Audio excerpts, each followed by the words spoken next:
All right, we are back. So sorry for the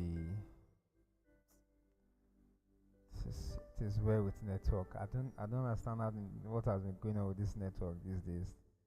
This past 1 week has been, but then we are back.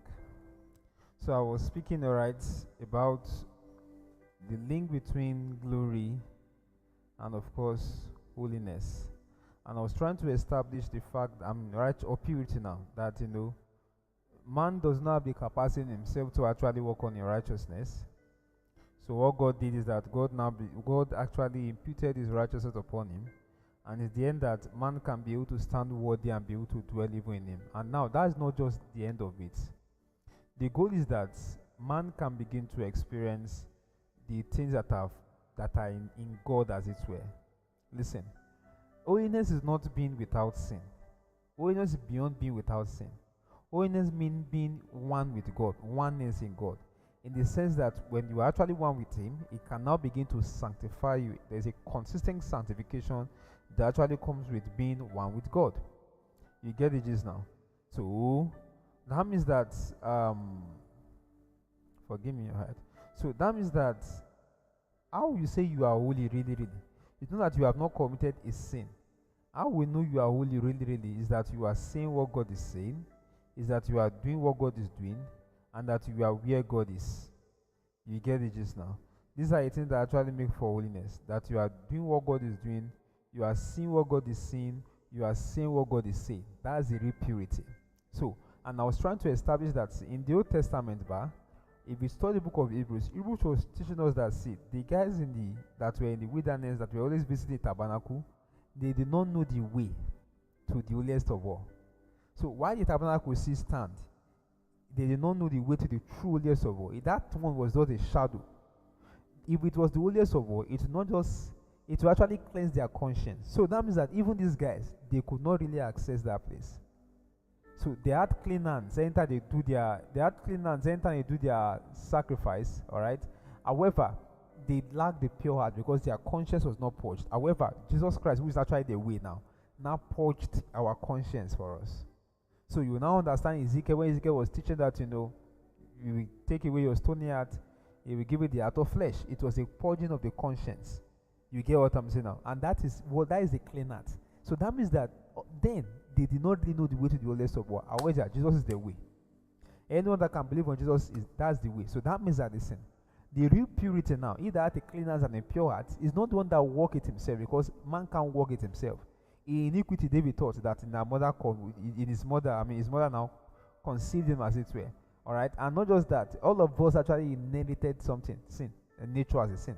However, God actually now imputes His righteousness upon us. So the Bible says, "Blessed is that man which transgression and iniquity is not remembered, that God blots it out." So this is the thing. That means that God is actually inviting us to become one with Him. And God is saying, "See, you can't really meet standard. What I do that, and I impute my righteousness upon you, so that you can now become one with me." So that means that this is purity. Is that you are saying what God is saying. You are doing what God is doing. Your judgment should not be different from God's judgment, as it were. That's the real purity. That's the real oneness with Him. So, for instance, the Bible was showing us the book of Isaiah chapter 6.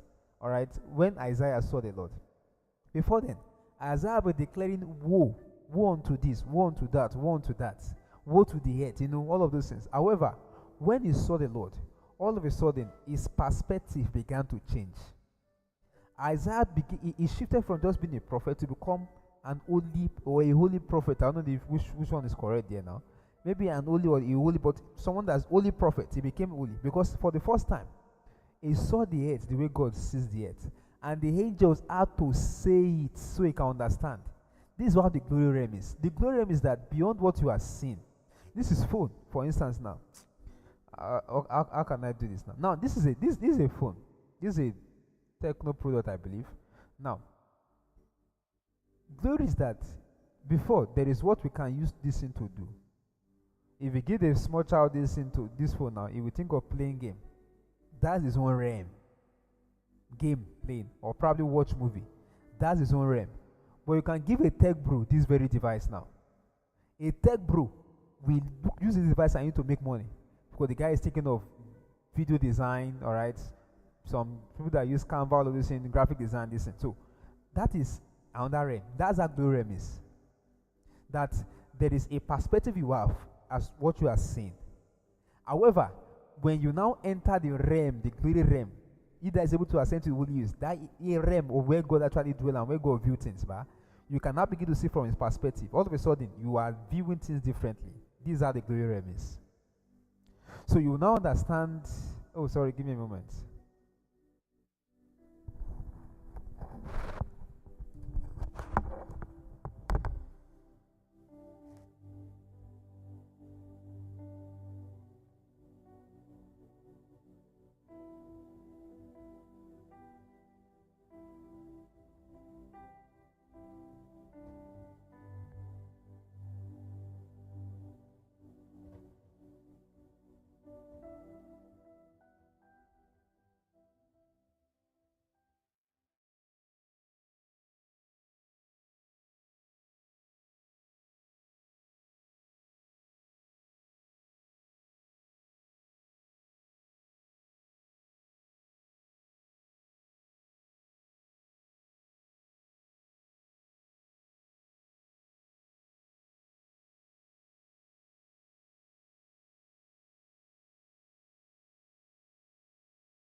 All right.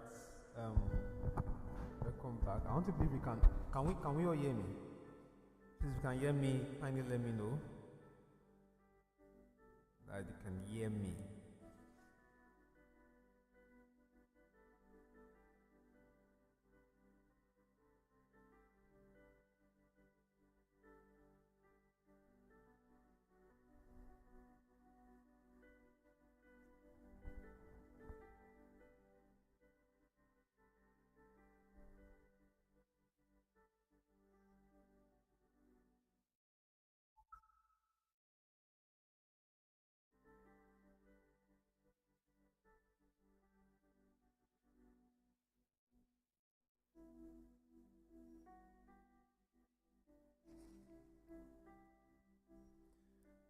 All right. Thank you very much, man. So I was trying to establish, bring us to a point of holiness correctly, whereby the purity that is not of your effort, but the one that God imputes, as it were. And I was trying to show you, all right, how what real holiness is. It's not about I'm not sinning. It's beyond that now. It's that I'm looking exactly like God. So I was showing an instance that Isaiah now. So for instance, Isaiah now, he got to heaven, or he saw the Lord now, and he began to see from the perspective of God. So for the first time, when he got there, the angels had to say something so that he can now see. He was saying woe to the earth, but the angel now reminded him that, see, in this realm, the earth is full of his glory. That means that what Isaiah was seeing, it different from what God was seeing. So for the first time, he now saw, like this is what Isaiah was seeing. For the first time, he now saw what God is seeing. So the angel had to tell him that, say, make no mistake, this realm is different. From this realm, our perspective is different. The whole earth is full of his glory. This is why miracles are possible. When everybody says casting down, in this realm, is lifting up. Oh, Lazarus is dead. In this realm, he's asleep. You are seeing what I'm saying correctly now. Oh, the little is dead. In this realm, she's asleep. I want to go and wake her up. It is that realm. He says, see, you know what? The whole earth is full. So you don't understand, let the weak say, I'm what? It is this realm that they are weak. In that realm, what God sees is strength. So you are weak here, so you can come to wait upon Him, and you can now renew your strength. But God is seeing this weakness I'm seeing here. This is strength. So when you are able, who is able to ascend to the wilderness of the Lord, he that has a clean hand and a pure heart is one with God, oneness. So, oh dear. So that means that you must come to a point whereby what God is, you are not saying differently from what God is saying. So Isaiah now came. Isaiah said, woe is me, for I am undone. It says that I am a man of unclean lips, and I dwell among people of unclean lips also. So that means that all of a sudden he saw that although he was calling everybody unholy, he himself actually had that place. Because it was not different from the people he's actually judging. He was not one with God. God was showing a perspective that, see, you can't judge people with this realm. You can't judge people with what they do in themselves, because no one can really meet standard. The real standard is the one that actually imputes upon them. So Isaiah said, woe is me, for I am undone. Because he saw for the first time that the earth is full of his glory. That is the realm God is summoning us to. That's the real glory realm, where we see things the way God sees them, where we perceive things the way God perceives them. We see from the perspective of God. We see according to the ways of the Lord. However, it takes purity. Not just first purity of actions. No, I'm not committing sin. And you must do that one. That's very important. Don't get me wrong. But then beyond that one is that you are one with Him. My Father walketh. Jesus was speaking. He says, I see what He's doing, and I also walk what He's also walking. So my Father heals the sick. Because my Father wants to heal, I also want to heal.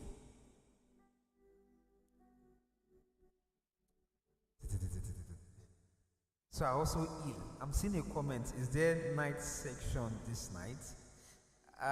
No, there's no night session this night. However, we'll be here tomorrow again, by God's grace, live at Bethel. So, I hope you understand what I'm saying correctly now. That's the realm, the gray realm. But then, it takes purity to come to that point. And I say purity is first, of course, not committing sin. Purity number one, you are one with Him. That's the pure, correct purity, whereby there's no difference between you and God. I'm not saying you are equal, but you are not saying what God is not saying. You are not doing what God is not doing. That God can look upon the earth and God can trust you enough. That is the real glory realm. And that is where there is possibility. So the scripture now says, that same Psalm 24 now. There's echoing. Forgive me, sorry. Thank you so much. Thank you so much, ma'am.